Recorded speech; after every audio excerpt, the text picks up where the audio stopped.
Hello, everyone. This is Dr. Eileen, and this is Medicine Walk with Dr. Eileen. And it's been one of those crazy weeks, one of those crazy weekends, and right now I'm using the computer from a very dear friend who has like a wonderful laptop that I'm gonna have to figure out to get the camera for. But technology has run amok with me again, so I am not recording on Blog Talk Radio at this point, but we are here and we're going to make this happen. So, what we're talking about this week is fact, fiction, and feelings. And it's interesting that when we live in such a dynamic time and we live in an opportunity to see so much history and so many things change very rapidly, and it seems almost like it goes beyond what we can handle. It's easy to get wrapped up in feeling kind of swept away by it all, and in some ways to feel disempowered. It's also a time when, even though the really cool part is, it's a time when people are able to have a lot of conversations, that there's a lot of discussions going on, that there's a lot of ways that people are exchanging ideas, which is tremendously cool because it allows us to get a perspective on what somebody else that we want to gain more information on. The problem is that what it can do, it can also lead to a lot of arguments. It can lead to a lot of dissension. It can lead to people getting locked up in what they feel is right, or starting to feel a little bit defensive about what they feel. And so maybe one person is throwing out facts and another person starts throwing out facts. And sometimes, in many cases, both of them cannot be true, which leads us to kind of a better than your facts. And ultimately, it's hard to say whose facts are right. And it's hard to say whose feelings are more appropriate. Everybody feels what they feel. Now, this is something that can go on in interpersonal relationships, even more so than in political debates and discussions. So we're going to be talking about how to balance those. What is it that we consider when we're communicating with someone? First, what is our goal in the communication? Is it that we want to exchange ideas? Is it that we want to persuade the other person to maybe have a different viewpoint? Is it just that we would like to be understood? And this last one is really important, because one of the fundamental things about us as a species, first, we are communal creatures. We exist in relationship to others. And often in many cultures, the worst thing you can do is shun someone or put them out of the communal group where there's no interaction, especially verbal interaction. So how do we talk to each other? How do we communicate with each other?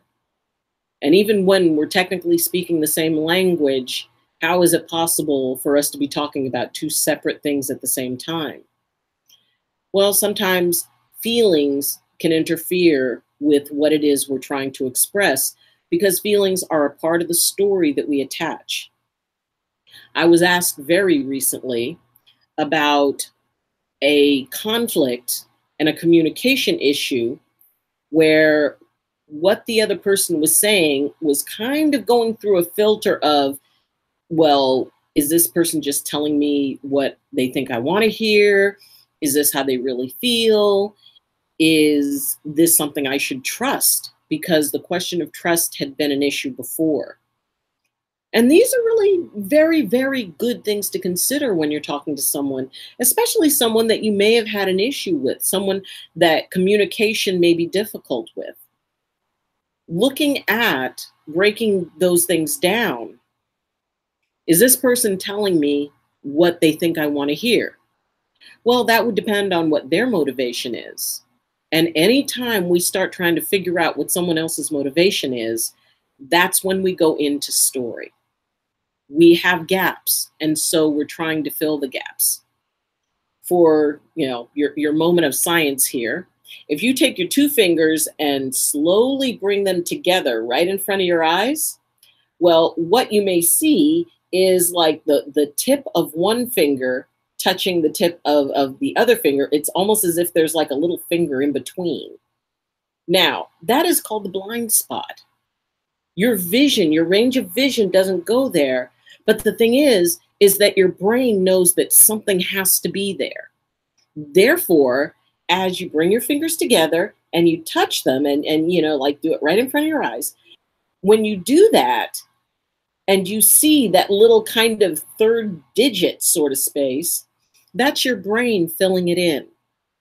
Now, we can have emotional blind spots and blind spots in our communication where the brain fills in, okay, I don't know exactly what this person is thinking, but in order for me to complete my picture, I'm going to fill in what I think should be there. So that can create a problem because you're not dealing with what that person really means or what their motivations are. It's what you believe their motivations are. And if you have an issue of questioning, that's going to color what you think their motivations are. Now, the idea of whether or not the person is really being honest when they speak to you, or can you trust them? Well, that depends a lot on what your history with them has been. It depends also a lot on your ability to define what trust means. If you are questioning whether or not you can trust someone, you have a reason for it. Whether that reason is based on a story or whether it's based on, they've done some stuff that I question. Either way, even a broken clock is right twice a day. And just because someone has demonstrated in the past that maybe you should be careful about trusting them doesn't mean in that situation that you should not trust them. In that situation, more questions are a good idea. Ask them things. Find out whether or not you feel you can trust them. It's better to explore and hear what someone has to say before you decide in your mind that it's best not to risk it, because that goes into that place of wanting to be safe. We want to be safe. We want to be secure. We want to feel like we have control over our environment. And if somebody is telling you something that's not true, it takes away part of that safety. It takes away part of that feeling secure. So consider what it is that is your attachment.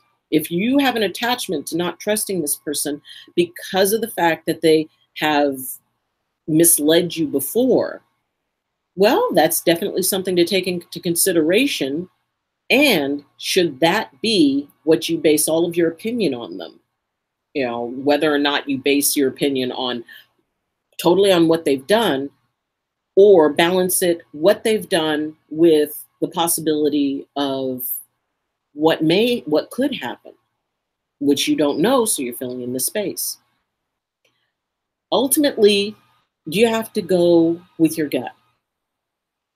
And that doesn't mean you go with what you're feeling. Some people say it's like, well, it's your gut feeling. To me, your gut is a combination. It's a combination of what you feel. It's also added to that what you know, not what you believe, but what you know, what has been clearly demonstrated. And it's also calling upon kind of that higher self, that part of you that says, you know what, I think we need a little more information on this. The part that does not go into reaction as opposed to choosing action. It's important to be able to choose. And choosing goes everywhere from what you want to have for breakfast that day to who you trust and what you believe and what is the core thoughts that you have within yourself. And if something does not resonate with that, if something doesn't feel quite right, you don't even have to know what doesn't feel right. But if something doesn't feel quite right, it doesn't mean you act on that, but you consider it. You think about it. You go, something doesn't feel right. So I think I'm going to consider this a little bit more. It's very tough to call something a fact. You could say it is a fact that I'm sitting here on YouTube talking to you. Well, yeah, I am sitting here on YouTube talking to you. And, it's fairly easy to confirm that because it's being recorded. Now, would I say it's a fact that everything that I ever say on YouTube will reflect exactly what I'm saying now? And what I mean by that is, will I always speak from the perspective that I have at this moment? Well, that's not a fact, because I could have life experiences that change my perspectives. And maybe next week I say something like, wow, that's not something she would normally say. And, and I'm not going to freak you guys out. I'm okay. If I change your perception, I will let you know why. But the thing is that in the many people who I've talked to and the many people who I've counseled and a lot of people I've interacted with, they feel that my responses are fairly consistent, so they feel comfortable talking to me. Because after getting to know me for a while, they realize, oh, okay, this is kind of the perspective she's going to come from. She's not going to be judgy. She's not going to call me names. And it's okay and safe for me to be able to open up to this person. And so I help people feel safe. That's my goal, is that when people are talking to me, that they feel safe. So therefore, I inspire a level of trust. Now, do I have people in my life who probably don't view me that way? Well, I'm sure I do. It's nobody is agreed with by everyone. And I try to stay as neutral as I can, while at the same time allowing myself to be as passionate as I choose about the things that matter to me. But as far as saying, well, this is right and this is wrong, I don't believe in that. What's right for me may or may not be right for you. What's right for one person may or may not be right for another. And therefore, I keep a lot of, general opinions to a minimum. I think everybody has a point. I think that the truth lies somewhere in the middle of all the opposing facts thrown around. And comparing fact to fiction, fiction is what we believe. Fiction is something that's made up. Fiction is, that spot that is filled in the blind spot by what our brains say makes the most sense. So when you're looking at communicating with someone and your relationship with someone, and how you communicate is going to be directly related to the relationship that you've had with them. Now, does that mean that you're going to have that relationship 10 years down the line? No, you might have a totally different relationship. Life and life experiences often change how we view things, and it allows us to move forward. So even if it's somebody who you don't agree with or get along with now, the future might be something different. It's not necessary to close people out of your life just because you disagree with them, or even just because you don't trust them.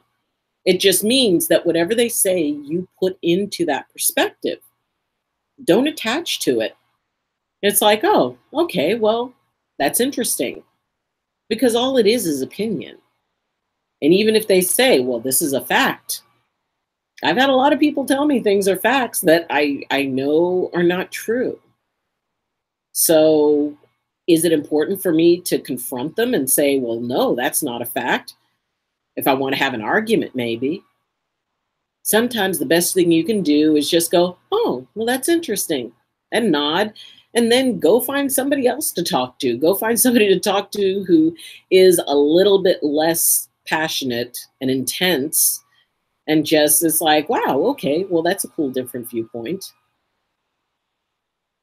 The world right now is a complicated place. And no matter how old you are, each generation has its own way of dealing with this, whether it's going to social media and saying, oh my God, this is horrible, and anybody who disagrees with me is horrible. And you can try to round up support for your position while at the same time antagonizing others. Or sometimes you can just post, you know what, the world is not as horrible a place, and here is a posting of all the cute kitten and puppy videos that I can find. Watch them and feel better about life. Well, I like those. Those are very cool. You get those little things where the cat's playing piano or they get startled by something. If you're going to tell yourself a story, tell yourself one that makes you happy. If you're going to tell yourself a story about someone else, tell yourself a story that is based on not so much what you believe about them in this moment, but the potential of that human being. Sometimes we get in conflict with family, people we love, people we're close to. That one instance does not wipe out the entire relationship. It may be that, once bitten, twice shy. And if somebody has done something that has been hurtful to you, often it's better to just say, you know what, that wasn't cool. That wasn't okay. And based on their response, if they say, well, I don't know why you would be offended, or I didn't do it. I mean, if they flat out deny it and you know for a fact they did it, it's like, okay. And then in the back of your mind, you can go, right now, this person is not in a space to be able to communicate with me about this. We don't know why people deny things. Sometimes it's to look good. Sometimes they're worried about reducing risk. So for whatever reason, people create stories. Just don't worry about it. It doesn't have to be yours. You can hear them out. You can listen, make eye contact, and then go, okay, well, that's what they believe. It doesn't have to be what I believe. I don't have to invest in what they say. And you go on with your life. It doesn't matter what someone else believes. It matters what you believe. It matters what you embrace. It matters what resonates with you. They don't have to agree with it, and you don't technically have to tell them. You don't have to say, well, I disagree with you, or I find you untrustworthy. You can. And you could just listen to what they have to say and go, okay, well, thank you for your comment, and then do what feels right for you. It doesn't mean it's a bad person. And sometimes people will even do that with people they love. They want so much for someone that they're willing to say things that aren't true just to try to persuade them to take another action. It's okay. There's light and shadow in everything. And if you're willing to step up and embrace you, step up into your own power and your own authority, it really doesn't matter what they say anyway. This is about you. So, you decide what is fact. You decide what is fiction. Understand that even something that you're fairly certain about, there may be something about it you don't know. Don't be too quick to say something is a fact until you learn more about it. Knowledge is power. And just because someone views a fact differently doesn't make them wrong. It just means that they have a different perspective and a different way of looking at it. It's okay. You be you. Believe what you believe. Always be willing to find out more. Think of it as a mystery. What is it that's hidden? What is it that's not being said? Often when you make it a mystery or something that you're going to look to solve or learn more about, it takes the emotion out of it. Suddenly the feeling is one of curiosity. And I love being curious because when you're curious, everything has sort of a surprise ending to it. Wow, how does this work? Why is it working the way it's working? Don't worry about how you're going to look or what somebody else thinks about you. Because ultimately, it is between you and your destiny and what you choose in life. You're going to be responsible for that, which means that you can choose it. It's okay. We were all just trying to figure it out. We're all just trying to make it work. And often the people who want to say the most are the ones that are the most nervous about it. If somebody really wants you to believe what they believe, maybe that means they're not too sure about it themselves. And they want you to side with them so kind of they feel a little more validated. Well, you don't have to validate anything you don't believe, and you don't have to go after someone for it. Let them believe what they want.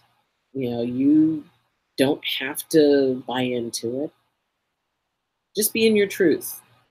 Be compassionate. Be as compassionate to them as you would want someone who is disagreeing with you to be. Be respectful. And then walk away and do what you want and believe what you want. Fact, fiction, and feelings. They can work very well together as long as we're willing to mix a little bit of compassion, a little bit of wisdom, and a lot of curiosity. It's amazing what we can find out. So, thank you for joining me. And if you would like to support me in this channel and grow this community, you can like, you can subscribe, you can share, and you can also comment. I do read the comments and I like interacting back. You can also follow me on Twitter, and you can also connect with me through my Facebook group, Medicine Walk with Dr. Eileen. So, until next time, I wish you balance and I wish you blessings from my heart to yours. Love you. Bye.